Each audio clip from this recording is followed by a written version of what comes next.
There's so many people who keep saying, "Oh, I hate the U.S. I want to. This is shameful. I'm ashamed to be a U.S. citizen." You know what I thought when I saw those posts online? I was like, "I'm You want to afraid. trade I'm places? ashamed." Yeah, I want to trade places. I'm like, why don't we create a program? If anyone in the government is hearing this, let's create a program where those who want to go to the United States and won't complain and won't revolt as much, let's switch places. All right, Well, yeah, you want to live in another country, you want to revoke your U.S. citizenship, great. Look, switch places with me. I'd be more yeah. than happy.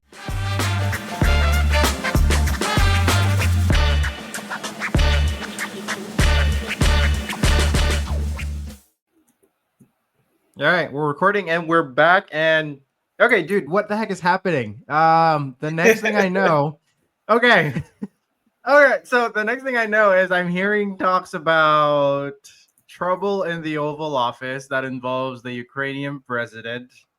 And why don't you give us a little background into that? Because you're living in the States, you get these kind of news real time, and you're kind of exposed Well, to it with your coworkers and stuff. So what's happening? well, my coworkers don't talk about that. That's What the kind heck? of like it's like you don't mix office work with politics and religion, right? Maybe the religion part, not so much because we're in Utah, but like the politics, What? maybe. Well, because it's kind of divisive, and you don't want feeling a certain way to a coworker or them feeling a certain way about you for your thoughts and opinions. But We should get that what? in But you our were mentioning office. like I should be more aware about this. Not necessarily because I don't have cable. Like I don't necessarily watch that actively. I mean, it's there in my social feeds, but more than anything, I might just see like the highlights. But the breakdown of it is President Zelensky of Ukraine came down to the White House to meet with President Donald J. Trump to discuss how they could even go about having this peace treaty. And as we're all aware, there is this huge war happening between Ukraine and Russia, and how Russia has actually gained new lands from this war. And now the United States is trying to, outside of just providing that economic help, they're talking with Ukraine in terms of how the United States and Ukraine can have a common ground in terms of like why they need to help one another. And unfortunately, it has broken down into nothing. If not nothing, it's kind of there's been a lot more tension happening, and it further escalates because it was actually live on air. So this was, I think, one of the first few, if not the first, kind of negotiations that was more out there for people to see and watch. And it was really Yeah. interesting because if you saw this, President Zelensky and Vice President JD Vance was there, and Yeah. there was a lot of tension, a lot of you could just see it, the frustrations between both parties. One side, Ukraine, is kind of frustrated that the United States isn't, I guess, isn't As understanding their supportive. plea Yeah. of how bad the Russians are, or how bad President Putin is. But on the other side, the United States, I think President Donald J. Trump and J.D. Vance were felt like they were being disrespected. And obviously, we don't know the exactly everything on the background on how it even got to this point. But I think there's something to do with the mineral rights. And I think what it breaks down to is the United States wants something after having given like $350 billion to Ukraine in this war. And now they kind of want something from it, which makes sense. While Ukraine is saying that they want a guarantee of support if President Putin does some breaks that agreement. And it kind of comes down into the United States wants those mineral rights, but then Ukraine doesn't really want to give that up.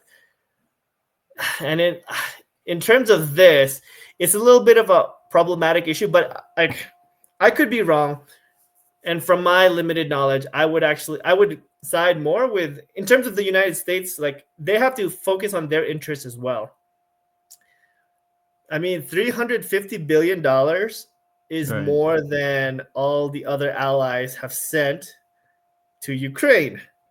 So let's get that out of the way, first of all, right?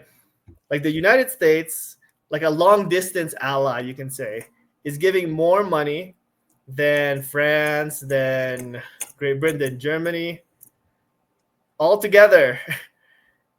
Yet, like, so I think there's that frustration with the United States that the EU needs to send more, but at the same time, Ukraine, like, it's almost like they don't want to give credibility to what's happening with Russia.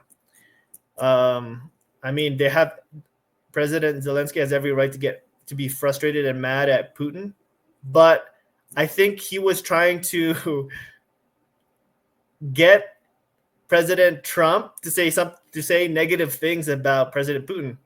But the issue with that is, if everything there goes well, they now all three of them need to be in the table and talk to President Putin. So then it's like, I think it's very understandable now that Russia is the transgressor. They are the ones that wrong. However, politically speaking, we should not insult President Putin if we want to get him in the table.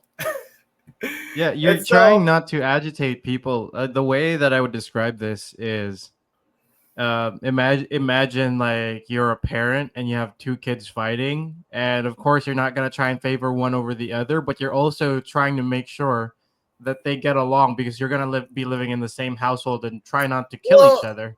I really like that analogy, because one is definitely the aggressor. One is very obviously like the bully. Like, let's say in that example of the two kids, like one definitely punched the other. Yeah. Maybe gave them a 1-2 and an uppercut and some more. And now the other kid's like kind of crying about it, which they have every right to do so. And now like they're trying to get somebody to kind of mediate. But like, what do you do? So now, like, do you get the little bro to punch the big bro to get even, or what? Like, because like the pain was inflicted. Now, like, what do you do from there? And so now it's like it's I think this is like a part of this is the pragmatism of what's happening. We all know who's the aggressor. We all know who's at fault. But what do you do? Is the end goal now for Ukraine to get back the land that they lost? Mm-hmm. Like, is that going to be the end goal? Because if it is, the war is going to continue longer, because Putin is not going to let that happen. But if it's the opposite way, like, or we can just say, hey, the line has been crossed. There's nothing we could do about it per se. So we'll have that's going to be the new line 100% now. Like, now moving forward, if anything happens after this, that's the new line that the United States is going to help step forward to help protect Ukraine. But from the United States point of view, and like, you know, $350 billion is a lot of money. And and like, part of that frustration with the American people is that we don't want our taxpayers to go to a foreign country when we have a lot of issues here in our domestic land ourselves. And so, like, I also like want to sound like, it kind of sounds very elitist maybe, but that's just the reality of the situation. Part of, I think it's almost like a Donald Trump's kind of bringing this back all the time, always kind of reminding the world that if the United States did not give all that like $350 billion of ammunition, of weapons of war, then Ukraine would not, like, they would not have a shot. And I don't know if you remember this, Chris, but like, were you aware when this war was happening? I initially thought that, I mean, Ukraine is so small in comparison to Russia that I honestly thought that Ukraine was going to be destroyed, like not destroyed, but like it was going to be Obliterated. conquered super fast. And from what I was hearing in the media, I thought it was going to happen really, really fast. But like, props to the Ukrainian people that they're able to like hold them back. But now what are we going to do? Like, the war is still happening. And this is just like there's the moral answer isn't anywhere in sight. On one hand, if there is peace right here, right now, Ukraine would have lost their land, right? Now, would the people be okay with it? I think that's the most realistic answer, is like, okay, the buck stops here. Russia takes some of the land of Ukraine, and then that's it. And now with the United States and Ukraine with the mineral rights, the United States has a vested interest in the land of Ukraine. So if Russia ever attacks Ukraine again, then the United States is in a vested interest in protecting it by sending out, people, by sending out more money, because that's something that they want. And I think also, like, that's the guarantee, but it's not technically legally there. I think that's the issue, where Marco Rubio was kind of explaining this, where it's not explicitly there in the agreement, but at the same time, why are we talking about, like, we're thinking about it too far ahead. We got to first at least understand what the criterias are for Ukraine to even want a peace deal. Because I think that's where, like, the United States and the Ukraine and President Zelensky are talking about it. And then afterwards, like, the United States has to talk to Russia about what their minimum standards are to even have this peace deal. And then from there, you have to make a compromise, talking with both sides. It's everybody kind of wants, like, the villain to always lose, but in this case, it's like a win-win, but a small win, even because you're gonna have to give up some stuff to the bad guy in this situation. But how do you see this, Chris? I think one of the biggest things that are going on, I can't believe that you guys aren't talking about it in your work. First of all, we have workers, like, all around the globe who are working remotely, and our chat's just been blowing up about this video.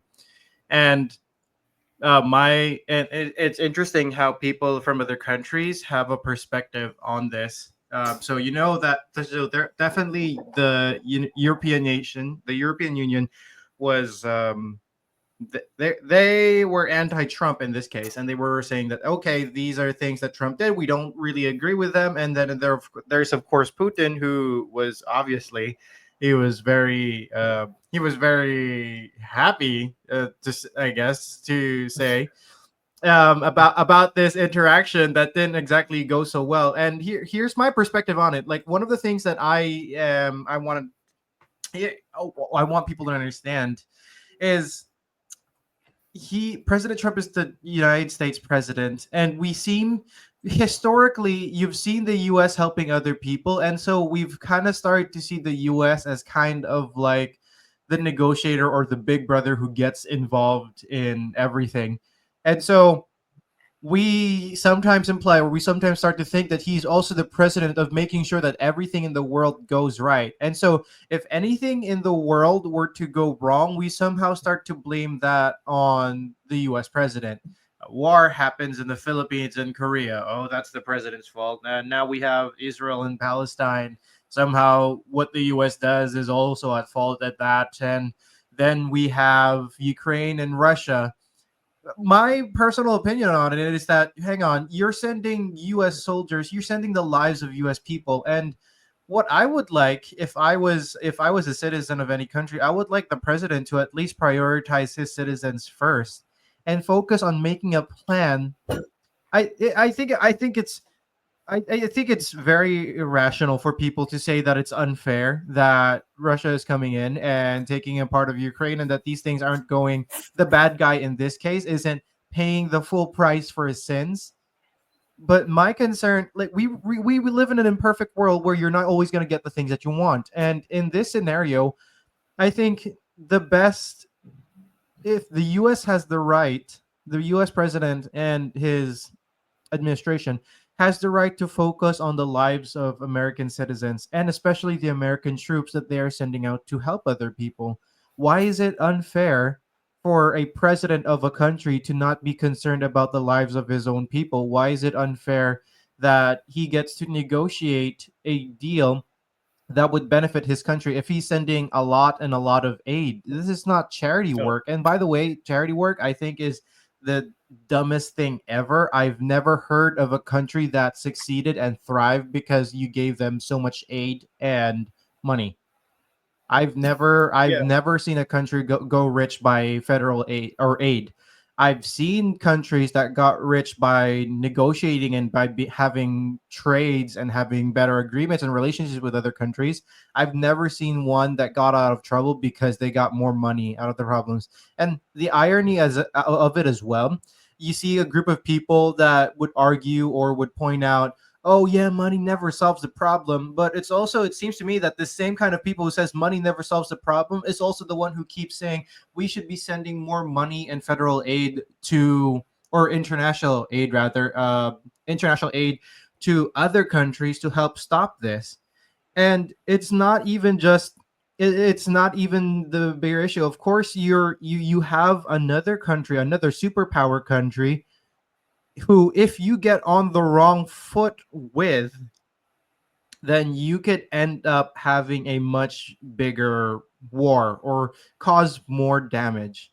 In I think for me is like business is, or in any case, for trying to prevent the greater damage from happening, you're gonna want to get on the good side of those who have the greater superpower.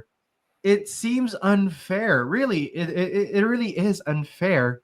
But here's the thing: what do people know about fair? What do people know about what is, what is right or wrong? The people mm, that I've conversed with who are out of the country, like, it's easy to be critical of the U.S. president when whatever the outcome, you're not exactly affected by it. You're affected through prices. You're affected by having more expensive stuff, I suppose.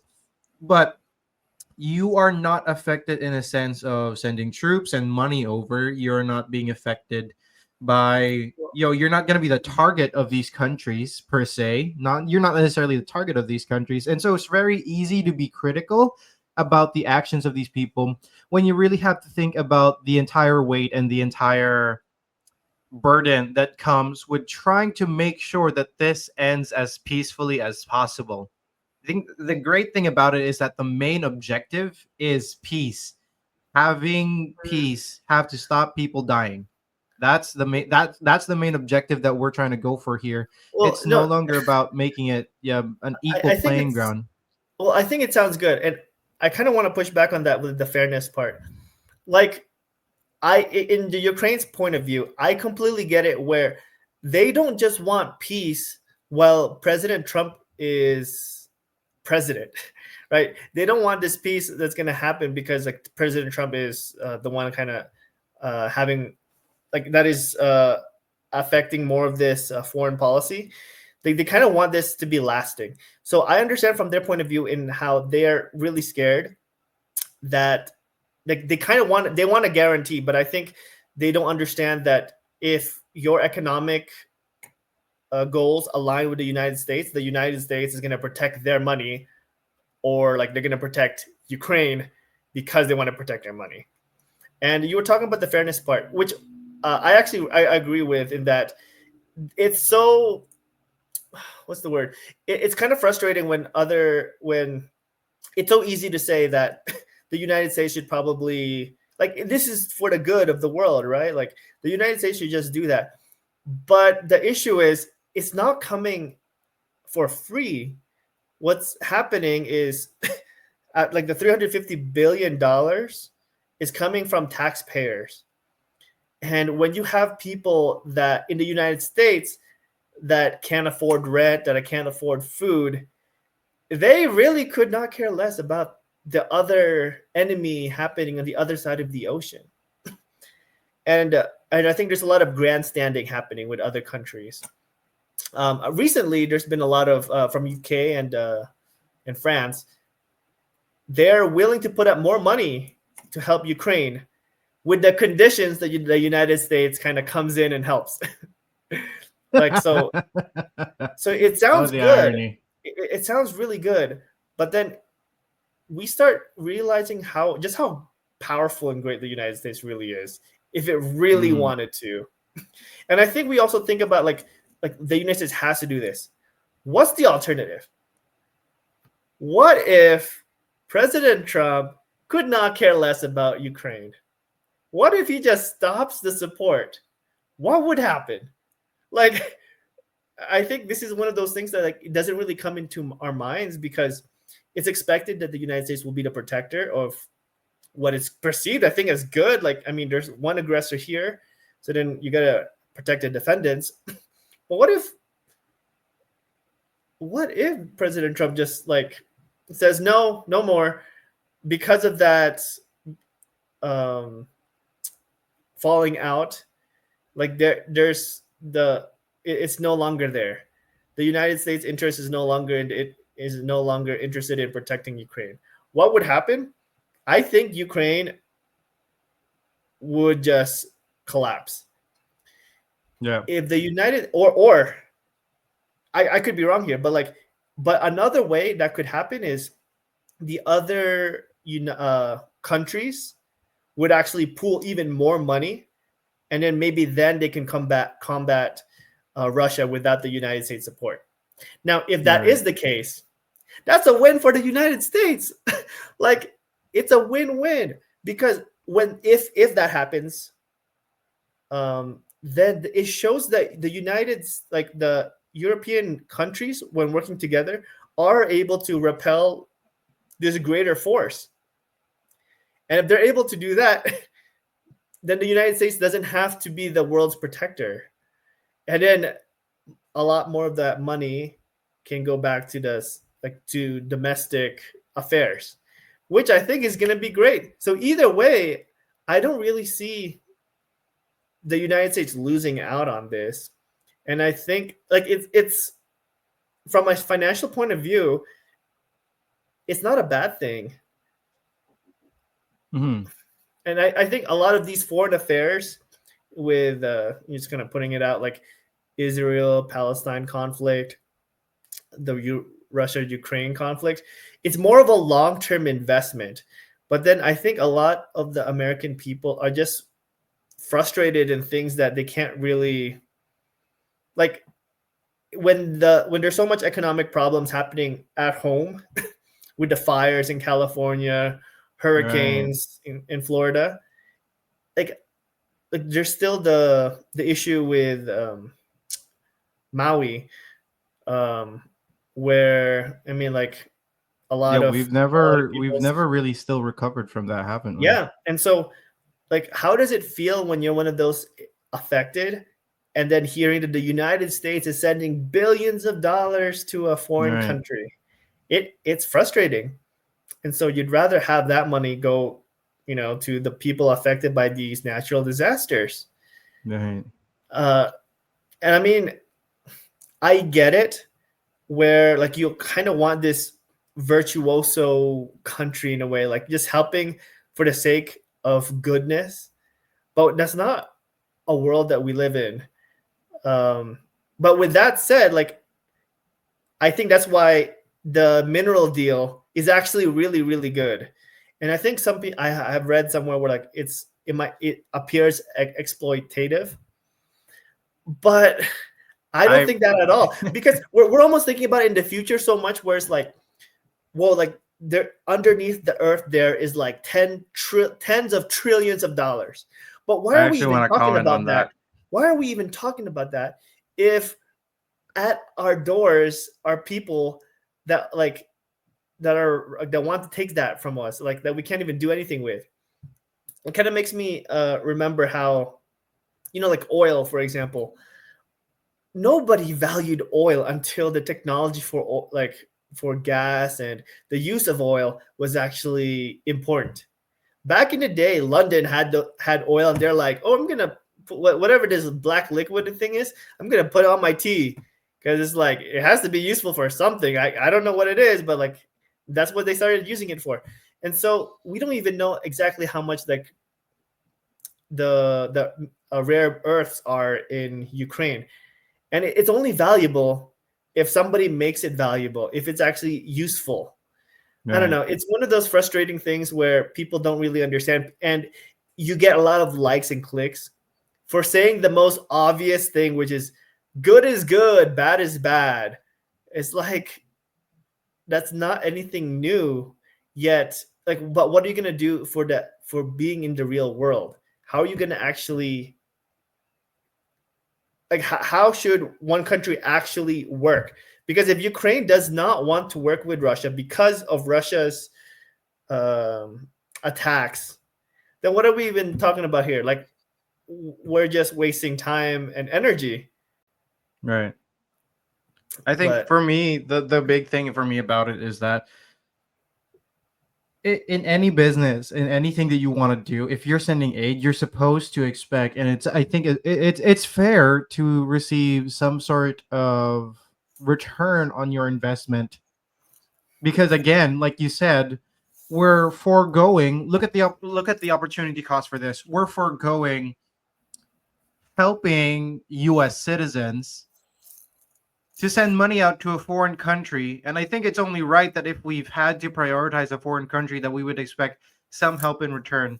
And by the way, like a lot of people are, a lot of people, there has been historically in the US, a lot of people who blame or who see the US government as kind of a bad guy, because what has happened historically is that the US would send aid to other countries. But if they were to send aid, they'd expect something in return. Like, for example, like you said, oil. They'd expect access to oil reserves. They'd expect access to all these other equipment and access to other resources that the country has. My big deal about it is that we keep blaming the US and keep seeing the US as the bad guy in this situation. But think about it in this way first. The US would send aid to a country where these natural resources are abundant.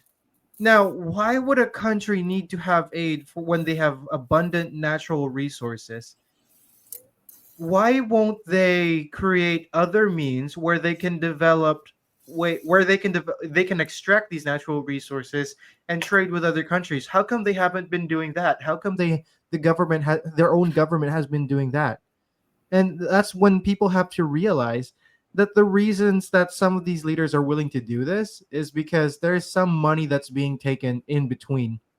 Maybe not necessarily in the US part, maybe in some other countries' leaders' part. And that's where corruption really abounds.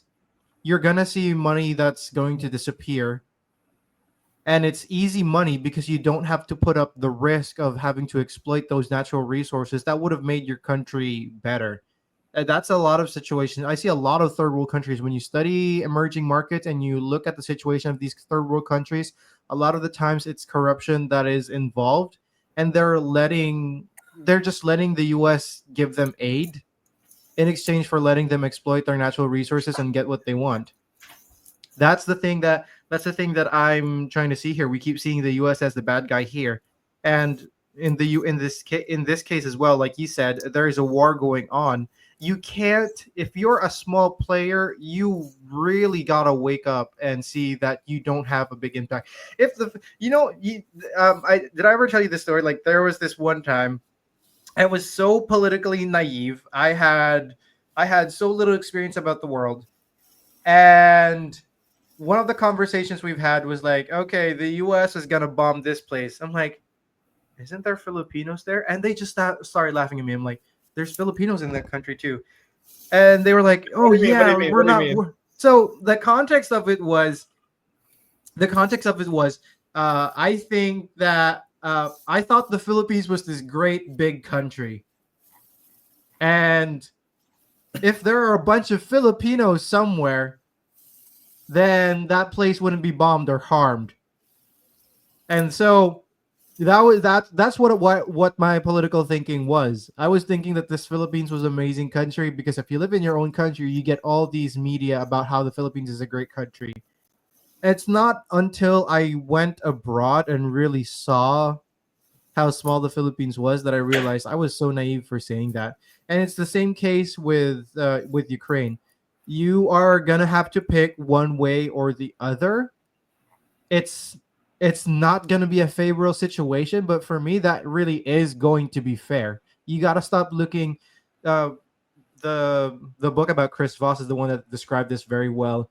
It's you gotta stop looking at what the other person is going to get and look more at what you're going to avoid to lose, what you could lose if you don't take this deal, if you don't negotiate and play your cards right. It's the simple rule of life. Sometimes you're very unlucky that you're given a card that's very very bad, and so the best thing that you can do is to work on a deal that would make it so that you get the most possible. Notice the word possible. It's not what you can get the most out of that's on the table. It's probably trying to get the most possible with the least amount of damage. That's what countries should be aiming for. It's exploitational, yes, but that's how Uh, the world works. I don't think it's necessarily exploitational. Like, I think it's just. I think in some ways, if this thing was behind the scenes, this is great. Like, this is it. I didn't really see this thing as anything negative. I Not just felt like exploitational, I just just felt like like this was two presidents that wants the best for their country. Ukraine right. wants a specific security deal, while the United States wants something economically like good for them after giving all this money and all these resources. And it's just like a deal kind of falling out, but I don't think it's necessarily the end. I mean, Ukraine has a lot more to lose. So the United States has a lot more leverage. But with that leverage, like what can Ukraine do? If you were Ukraine, how would you go about this? If you were President Zelensky, how would you go about this, President If I Craig? was the president of Ukraine, okay. So first of all, I wouldn't show up to a meeting thinking that the one thing is like I wouldn't show up to a meeting thinking that I'm empowered and that I'm this great country. It's really not too far from thinking if I was the president of the Philippines. And the thing about it too is I would negotiate. I'd really bite my tongue. If if you were a guest at someone's house, then you really got to learn to respect the head of that household. I don't care if they start swearing or cursing at you. You are first and foremost a guest. And so the most diplomacy, the most respect and the most you're supposed to have, you're supposed to be the most courteous person in the room because you are a guest. The I think the head I of think that there's a household can do difference whatever they though. want. I think there's a No, difference that's between that because I'm starting to think, what if the Philippines, like maybe an example that's more probably true to life would be if the Philippine president has to go to China to talk about like something, maybe the South China Sea, right? Like the fishing there, or like land disputes. right. Like First of I all, I'd get be it. Like, nice. yes, like I get it, but at the same time, there's a level to not being a doormat kind of thing. And I think President Zelensky uh, is a great leader in that. Like, he is, from my perspective, he is putting his country as number one. But I think it could also just be that there's a language barrier there. No, There's I a think major language barrier in that President Zelensky is not, like, the things that he says. So I could understand where the disrespect is coming from, like where like one could take it as mm, disrespect, but I'm hoping to take it as more. It's just like his honest feelings, but then he doesn't. mean it like that with the certain nuances that comes with the English language. So I wouldn't put it like that. The way that I would really think about it, okay, in your example of the good example, the best example you had is like Philippines and China. Thing is, you wouldn't be a doormat, but you're also gonna stand firm, but you're also gonna watch your tongue and be very careful about the type of language, about the type of words that you use and how you convey those words.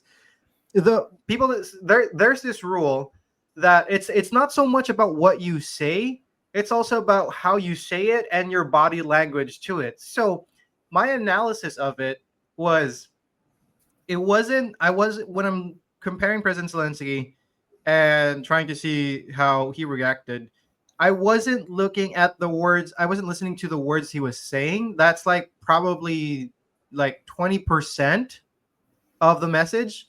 I was looking more at 50% was his body language and 30% was the way that he conveyed the message and the tone of voice that he used. That matters a whole lot. That is a big deal when it comes to negotiations, especially if you do not have the upper hand. And most importantly, if you are a guest. Do you know what Japan does? So it's interesting. This is probably something that other countries should use, and what they should do as well. There are Japanese business people and Japanese officials who understand and can comprehend perfect English and can communicate perfectly in English. But do you know why they always get translators? They get translators because it makes them appear, it makes them think for a second before they spit out words. So Mhm. the Japanese, so the someone else would talk to this translator. The translator would then convey it in Japanese, and then that during that time, it gives the Japanese person time to think. So he doesn't just spout out the first thing that comes to mind. He has time to reform, to really think about, and then to reconvey how it should be translated to avoid offending any party. In any negotiation, you're trying Well, to get everyone wants something, and sometimes you won't have the upper hand. But there is a way where you can strategically make people look like they are driving the conversation, but they're actually driving it towards what you would want. well, In this I case, think. that's not expected in the US. That should be Mhm. expected of Ukraine in these kinds of negotiations. Well, I think in a way also we're expecting are expecting transparency in the Hmm. United States with Donald Trump, and like this is part of it, and this is just normal deals. I think part of it is what is it over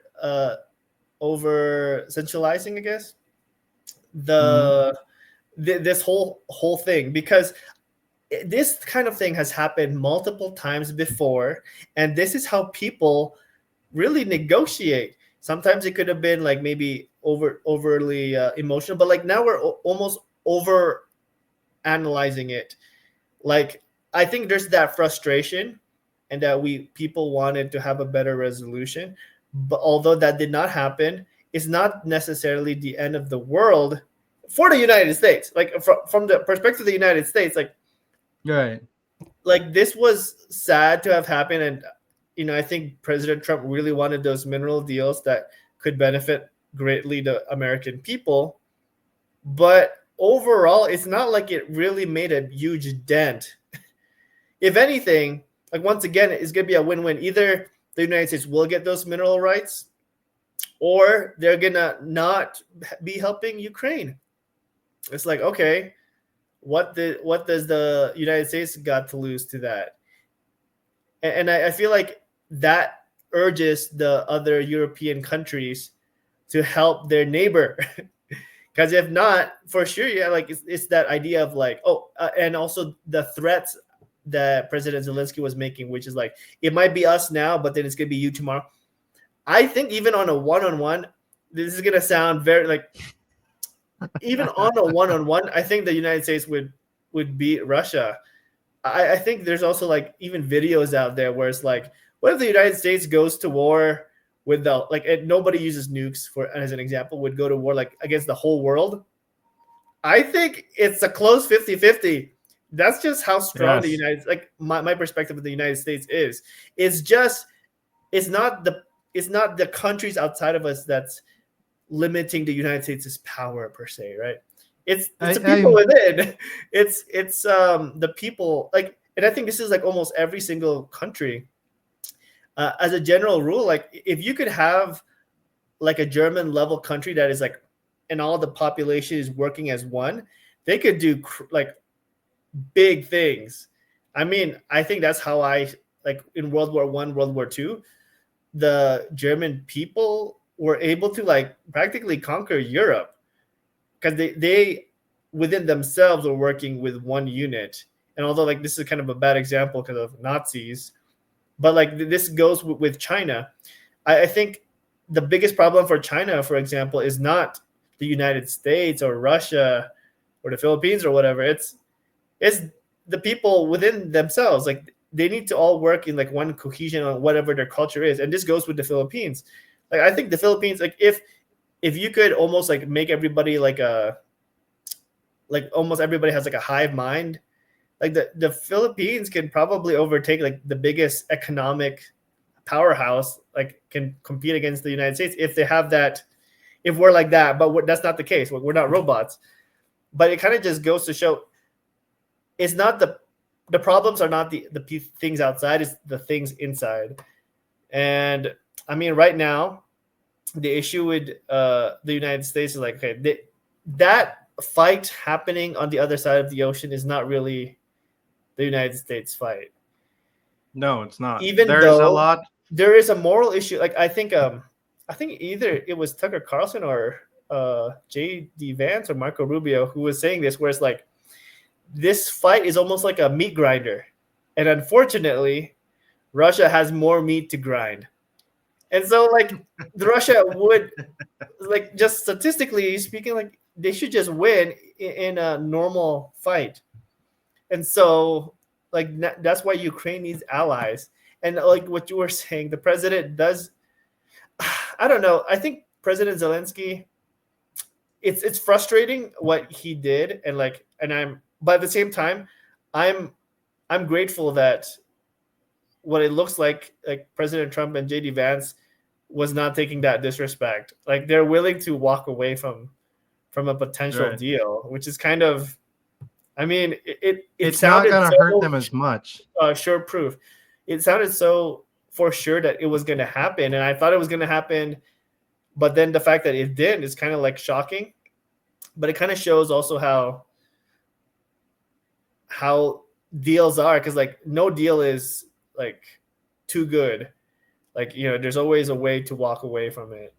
Right. And it kind of just shows, like, I guess to me when I see this, is like it just shows that the United States is the one that has the cards, and it's almost like we're waiting for the United States is waiting for the pitcher to throw like a slow, perfect pitch right in the middle, and we don't need to play any games per se. We don't need what we could potentially lose. I mean, it's like a wasted opportunity. But guess what? There's gonna be 1,000 other wasted opportunities to make. And like you said, there's other things that we need to prioritize. We are not. The U.S. doesn't have to bend over backwards. I keep saying we are not. I keep forgetting I'm not a U.S. citizen. You know, there's so many people who keep saying, "Oh, I hate the U.S. I want to. This is shameful. I'm ashamed to be a U.S. citizen." You know what I thought when I saw those posts online? It was like, I'm afraid. You want to trade places? Yeah, I want to trade places. I'm like, why don't we create a program? If anyone in the government is hearing this, let's create a program where those who want to go to the United States and won't complain and won't revolt as much, let's switch places. All right. Well, you want to live in another country. You want to revoke your U.S. citizenship. Great. Look, switch places with me. I'd be more than happy. You know what? That kind of reminds me of some videos that I've been seeing with like financial videos where like maybe a particular like Gen Zers or like people in general are just are complaining about they can't afford stuff. And this is going to come very privileged. Like bear in mind, I'm 27. And like, I mean, I immigrated here in the United States. With that said, it's like you don't really know how good you have it. It's really frustrating to see that when people complain, and I get it. It's valid, but at the same time, I see it as like that was a choice. In the United States, the average car payment, for example, is like $700 monthly payment. And it's like, if you put yourself in that situation and you complain about it, that's annoying and frustrating. Like you can recognize that the situation you're in is not good, but you shouldn't complain about it because you put Right. yourself in that situation. Nobody forced you to do that. And kind of this reminds me of my roots coming from the Philippines, where like in the United States, almost every adult has a car. Or here in the United States, almost everybody can read. It's like we forget the progress that we've made. It's Right. like I'm watching this new show, this anime.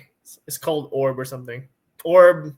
It's something to do with like how the world was changing from a like these are words like from a heliocentric or like they were thinking that the Earth is the center of the universe. From that change to the sun is the center, and then that kind of shift took a lot of time and energy. And I feel like in the United States, that shift, that idea of our standard, like having a car, having a house, is like those things are absolute privileges. And there's all these videos that I've been seeing where like our parents had it easier or our grandparents had it easier. Okay, very valid. Even though they had it easier, you still have it easier than compared to around the world. Like, what are you even doing? What, like from that point of view, like you're right, it is harder. You're right, getting a house is harder. You're right, things are costing more. Now what? Now what? Like from that point of view, it's just like you're gonna lay down and die. It sounds like it. Like what are you gonna you're gonna hope for a knight in shining armor, like which is the government to kind of help bail you out? It's like that's not how it works. It's just it sounds like the voice of the damned in a way. It's like it's just there's no hope, so just lay down and die. And it just feels like there's so much more accountability here.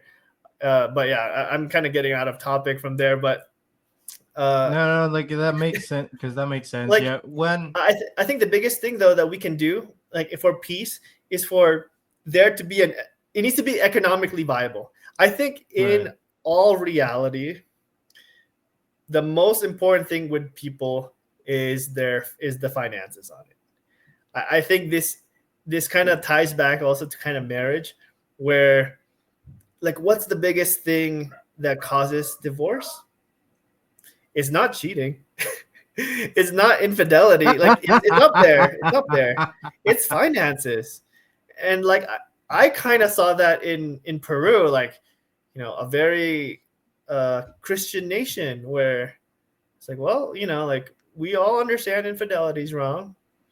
So like, so why would people stay? Like because of the finances. Like what would you do if you're? That's the reality of the world. And I think so. Like with that said, if we can intertwine everybody's economics into like one thing, I think that's going to help everybody tremendously. Like China, how I see it is like Ukraine and the United States, if they can align their economics together, if one succeeds and the other succeeds, then the United States and Ukraine will be like the bestest of friends. And this is why, how in the world do you think Japan and the United States have become good friends? How in the world is it that Japan, who did Pearl Harbor, and the Yeah. United States, who did 2 atomic bombs in Japan, how are they now like the best of buds? because their economic like interests are aligned really, Right. really, really well. And like we gotta, outside of the spirituality and all that, that's the most important thing. And I think that can happen with Russia as well. But the issue is with Putin is when his country gets more rich, now he's going to have issues with the people below him. And then that's the biggest issue. Yeah, when you say people below him, like what are Like you just the Russian referring people. to? When the Russian people Okay. are more economically strong, there's going to be Oh, they somebody can fight against. that's going to, gonna fight against Putin, and I the kind of see this dictatorship. almost like Okay. the few like the 1500s, like the feudalism age in Europe, Right. where there's the noblemen, the nobles are up here, and then there's the rich aristocrats over here. The aristocrats, they're like merit based, and then the noblemen are like what is it, born based? Like they're just nepotism, right? It's just straight up nepotism. And Pretty so much. the aristocrats are like, hey, like screw you. Like now that I have more, like they're getting up there in terms of wealth, and now it's like, what's different between you and me? It's like it's just our birth, and then that's where like the lines of like the hierarchy of who has more prestige kind of starts getting more gray. And I think that's what's going to happen with Russia if ever it aligns itself more with a more capitalistic nature. Is going to be there's these aristocrats, and they'll be looking at these people that are holding power and be like, and realizing what's the difference between them and myself, like who's merit based. And I think, sorry, this kind of talking about this reminds me of how Elon has this really funny quote where Elon Musk was getting interviewed, and he's considered the richest man on earth. And Elon's like, oh, I am? It's like, I didn't know that. It's like, I think somebody in Russia is richer than me. And it's like, oh, how do you mean by that? It's like, or he has more power by far. Like we talk about like power, like that I have because I control X supposedly, right? Yeah. Is like that guy over there, like he can really do some stuff. Like if you're talking about me, and he's not even in there, he's not even the top. We're 10 not or talking anything. about President Putin. We're just talking about like a different kind of aristocrat. Oh no, we're talking about President Putin for sure.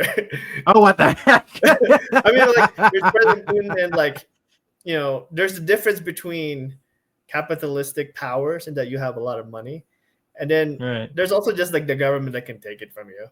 I think I remember hearing this from one of my, I think, economics classes where it was like, it kind of depended on this power dynamic.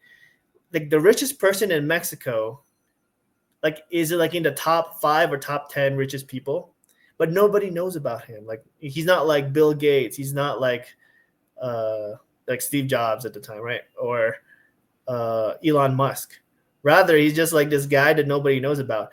But then my professor was sort of like, I betcha that he would trade like 10% or 20% of his wealth to be as popular as those other guys. But I think it'll be the opposite, actually. I think now now it's the opposite, where Elon or Bill Gates, they would probably trade 10 to 20% of their wealth so that they won't be considered in like the top 10.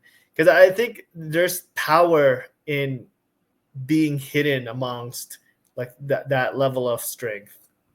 There is, because you're always constantly under attack and under fire. And that's the wealth that I actually why would you think that? Okay, think about this. People in the Middle East, especially the wealthiest people in the Middle East, they don't have to reveal their actual net worth, and they built like the city of Dubai and stuff. And like, why would you think they want to remain in silence? It's because they already know that when the more exposed and the more bigger you make yourself look, the bigger the target you are. You just place a bigger target on your back. Yes, I think there's a point to it, but it kind of just reminds me of the normal rich person. The normal rich person doesn't have like luxury brands. 50% of their consumer base are low middle income people. Right. And like the reason for that is because low middle income people want to impress and they want to showcase that they're wealthy. Well, actually, real wealthy people, they don't They don't got to. have that desire to show that. Like they just are. It's almost like Right. a stoic mindset. Like they just are. They are just. They have the lion mindset. They're not trying. They're not like a dog pretending to be a lion. Right. Like they just are. um, It, but for but me, I it's think like it, mhm. no, like for me, it's like it's being able to have that kind of display of power. I think people underestimate what power can really do, and it's very interesting how the power dynamics between these countries are playing out. But I don't know. Going back to the subject a little bit with Ukraine and Russia and where we left off. I think for me, just to get this out, is there's a way that you could push and negotiate. You gotta be very careful with the hands that you play, and if you don't have a really good hand,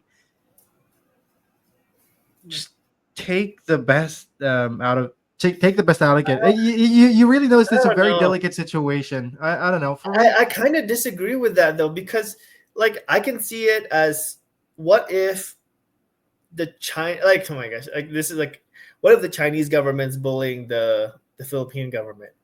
Should the Philippine government just lay down and be like, "Oppo, you're sir, gonna like you're manopo." gonna fight if it go no no if it goes to if it goes to the extreme, you're definitely gonna fight and you're definitely gonna appeal. Again, here's the other thing. In this scenario, it's not very similar to Philippines going against China. In this case, it's Ukraine asking for help from the U.S. That's how I see it. They're not to be Mhm. perceived as an enemy. And if they are not the enemy and they're asking for something in return, here's the thing. If you're in a very low position, what do you normally do? Normally, you would beg. You would Yeah. ask for help. And you in my scenario here, it's not Ukraine against US. And to like kind of say and kind of disrespect someone who's trying to reach out an olive branch to you, people keep saying like, oh yeah, US is like taking advantage of this. And like, no, it's not extortion of any kind. It's just asking for something, for giving something in return.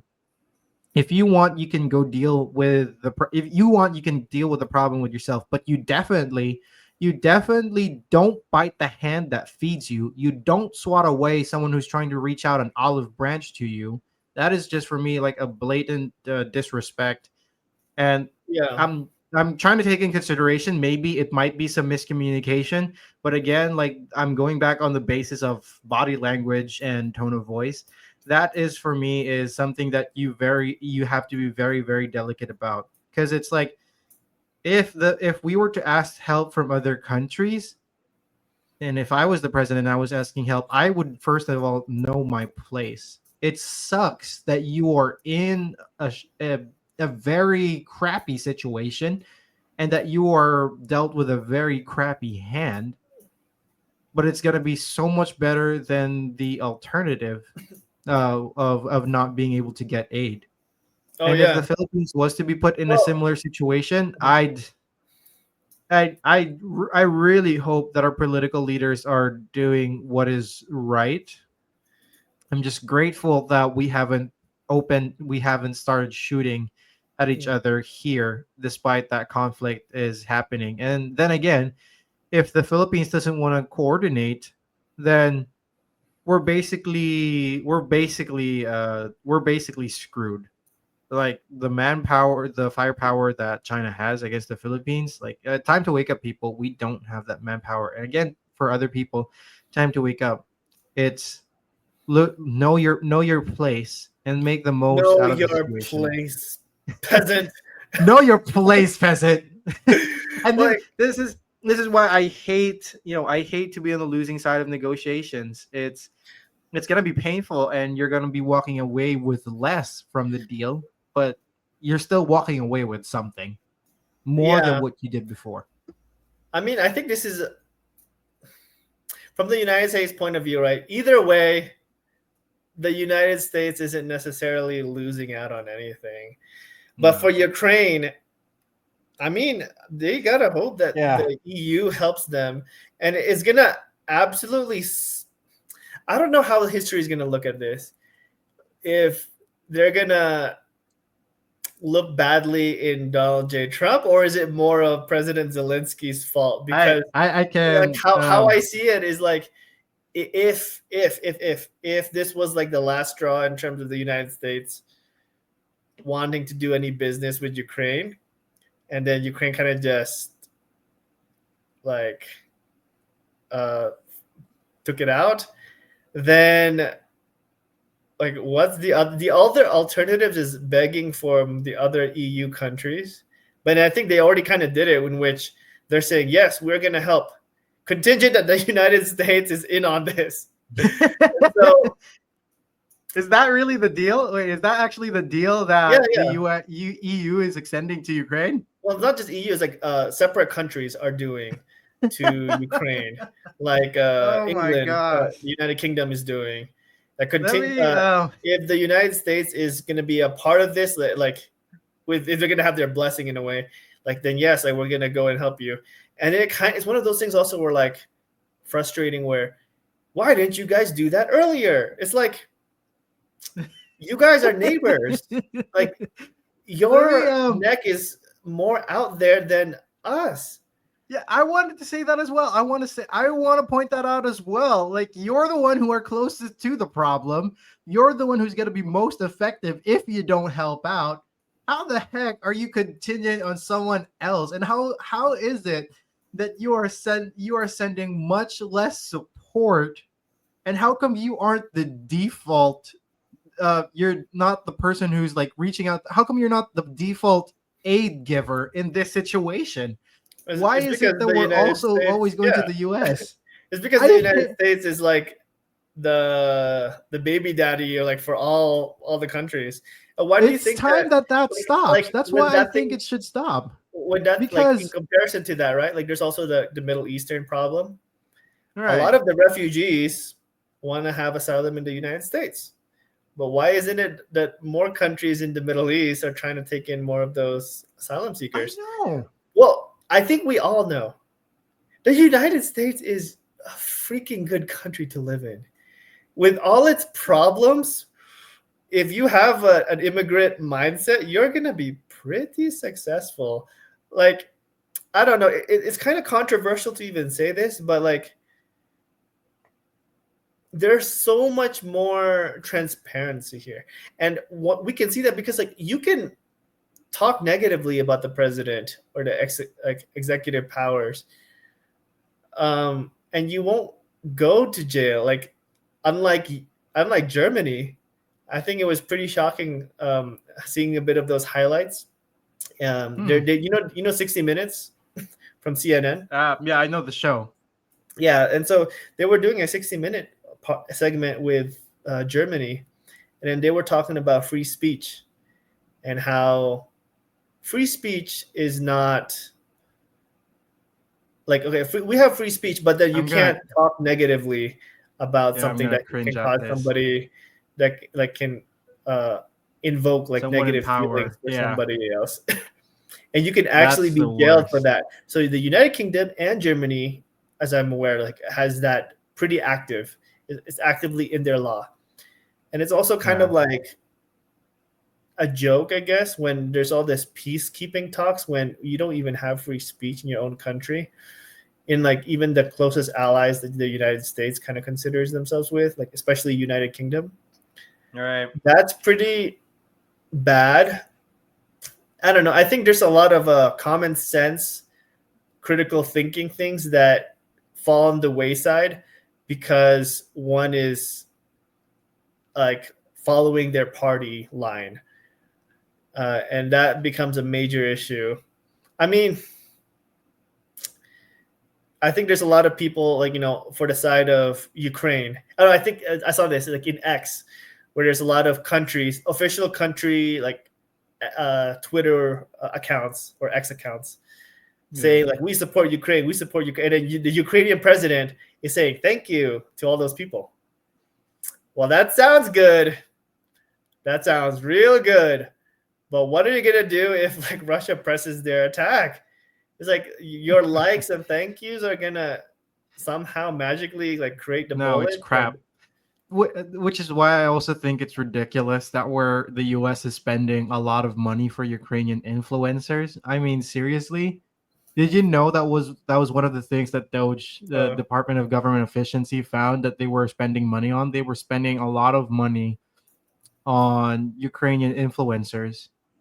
Oh yeah. And I was like, that's the least effective way. Okay, yes, we're going to win this with likes and sentiments from other people. That is BS. That is total BS. That's not going to save your country. And yet here we are.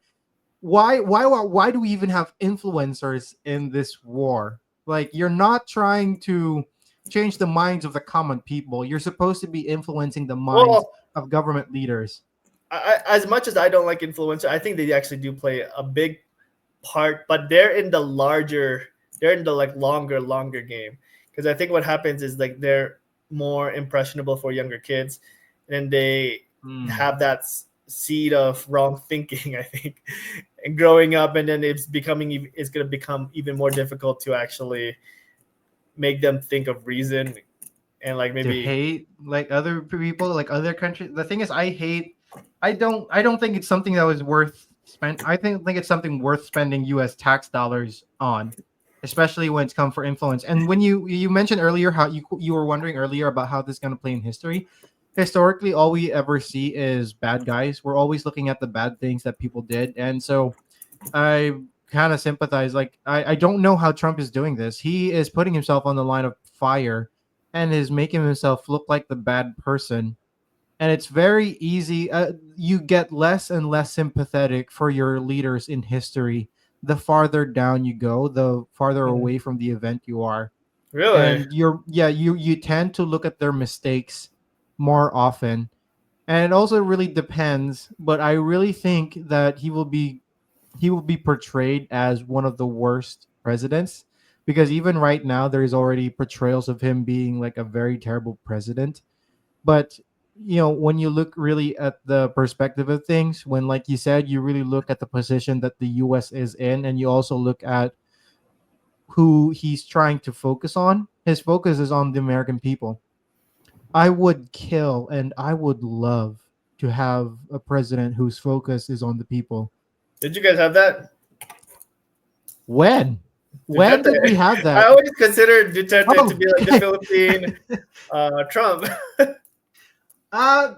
There's I don't so right now I don't know what sources to listen to. I think he did. I think he really had the best intentions for Filipinos, and I really think that he has the best interest for the country. And that was gosh, I hate it. I was not here for the time. You know what the worst possible situation is that Trump was president and he improves the economy while I was living in the Philippines under a crappy president. We then get to elect a new Philippine president. I was here for a few years for that, and then I had to go move to the States, and it was under Biden's term, which everything was already expensive in an already expensive state. Well, and then I had to move back when Duterte was no longer president, and all this crap about impeachment and intergovernment wars happening. think, generally speaking, like once again, right? We spoke about this before, where the president is not the end all be all of like why somebody's day is going to be good or bad, right? I think there's a lot more forces happening in play. Like you have a lot more control than like a president technically, but it is disheartening. Like it's important to be aware of the world, Right. but like it has to come from like you got to first focus on yourself, you as an individual, then your family, then your community, and then like it kind of expands from there. And like the president is like maybe in like the fourth, fifth row eventually, but like you have a lot more power as an individual than like you might care to admit. And like even when President Biden was president, it's not like it affected a lot of people, but wherever you're gonna end up in by the end of your life is wholly reliant on yourself. It's like you think that 4 years or even 8 years out of your X amount of years in this earth is going to be wholly reliant because of that president. I don't think so. I think we have a lot more independence, especially now with the internet, with the ability to learn anything and everything for free. I mean, it's really hard to excuse yourself, if you're not in a position that you want to be in a couple years. But with that said, I think as strenuous as this could be, I think the United States and Ukraine, I think Ukraine is going to be I think Ukraine's situation, I hope, could be better, but I think this is going to help showcase the importance and like the leverage that the United States kind of has. Right. And as a United States citizen, I am hoping that leverage could help alleviate a lot more of the issues happening here. And Right. the honest truth is that there's not a lot of like, that's a big problem, sure, but a bigger problem is the price of eggs. Like, how much eggs cost? How much that's eggs gonna cost be. right now? I don't know actually, but we just went shopping earlier today, and Costco finally had eggs after like they haven't had eggs for like a month or so.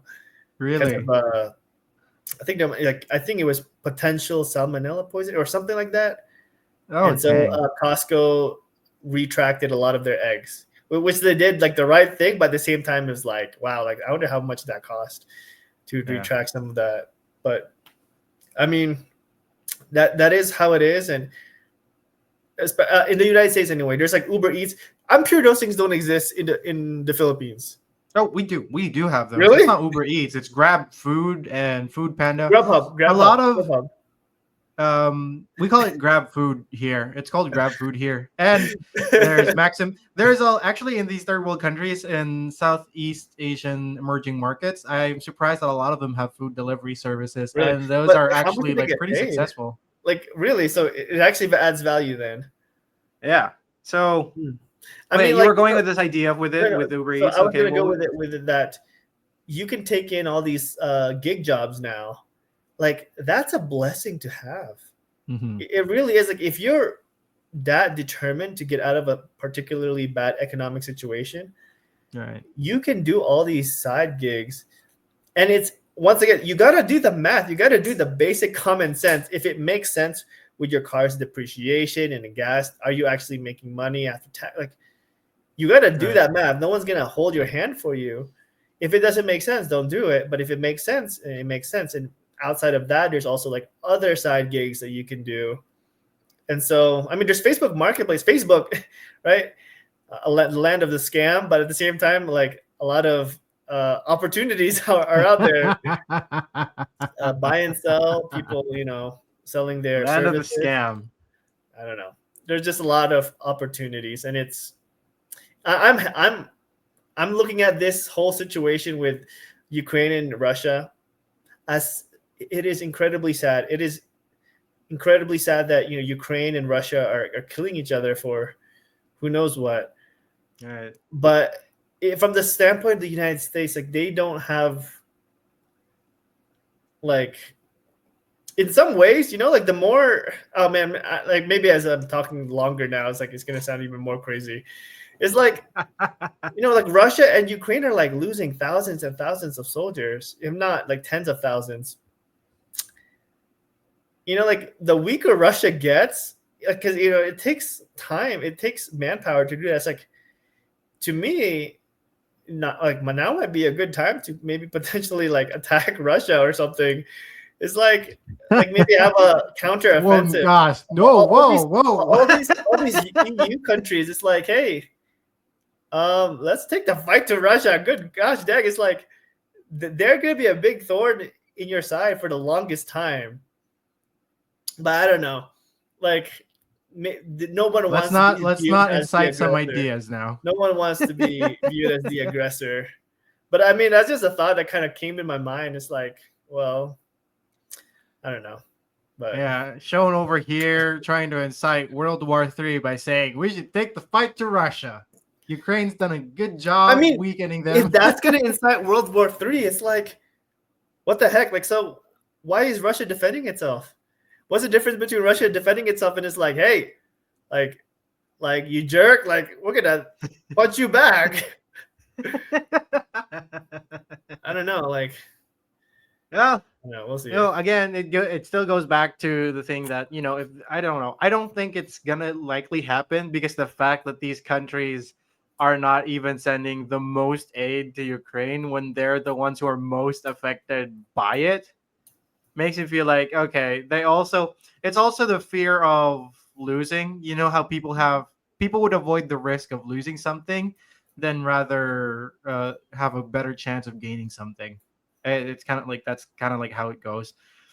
Where if these individuals did go, but then you'd have to think, oh, which country is going to suffer the most, and you'd have to coordinate.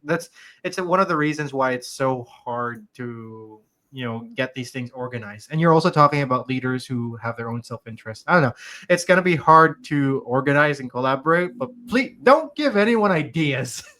No, I'm just saying it's like so focused on the defensive side of it, which what if Russia like won't be as offensively minded if they have to defend something as well? I don't know. Yeah. Well, that's pretty much everything. How do you think this affects like the average everyday person? I'll give my Oh yeah, perspective as a Philippine as a citizen, and then you give your worldwide. I mean, from the United States perspective, right. if we're going to be spending a lot more money to help support Ukraine, obviously it's going to come from taxpayers, and then the debt the United States is in is going to balloon even more.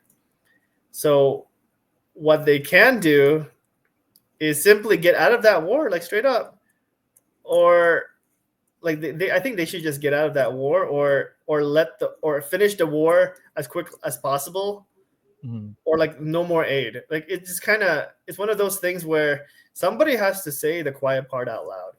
The United States cannot keep supplying more than 50% of the expenses here. It's almost as if you're eating. Wait, that's more than 50%? The United States has supplied Ukraine Holy 350 billion, which is more than all of EU. So they're actually doing a little bit more. And it's like, that doesn't sound good. And then at the time when Joe Biden kind of did it, there was no guarantee. So that's what made Donald Trump really frustrated with the whole situation, which is that there's no guarantee. It's like if all is said and done, and let's say there was peace, Russia is like, Ukraine would be like, okay, thank you for the help. And there's nothing binding with that 350 billion. And Trump is kind of frustrated the fact that even happened. So then, in a way, Ukraine finessed the United States. But now that they're asking for more help, and it's like, well, no more. You did not necessarily no more. It's like, give us something in exchange for this other help. And this is the kind of thing where like other countries sees that, hey, the United States gave 350 billion for free, and now they're asking something else for like maybe 100 billion or something like that. It's like, well, like the United States now became more stingy, but like, no, they just had the brains finally. Okay, no, my turn for the Philippines perspective. I think in the Philippine government, you're pretty idiotic if you don't think that this is gonna affect the Philippine government. But in the sense that the Philippines is also a long-standing ally with the U.S. Not that that's gonna mean crap to the U.S., but they're gonna have to understand. No, I mean, there are a couple bases in the Philippines. I know that the Philippines has a bunch of like natural resources that the government themselves aren't using because they're too busy with the turmoil within themselves. And no, that's like the thing. Like, I want the Philippine officials to know. Like, I think Philippine officials should know, and how we should view this is that we shouldn't expect the U.S.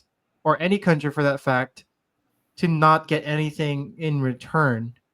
And so we got to be very strategic about how this plays out. Like this is going to be an example for other small countries as well, that there's going to be an expectation for something in return.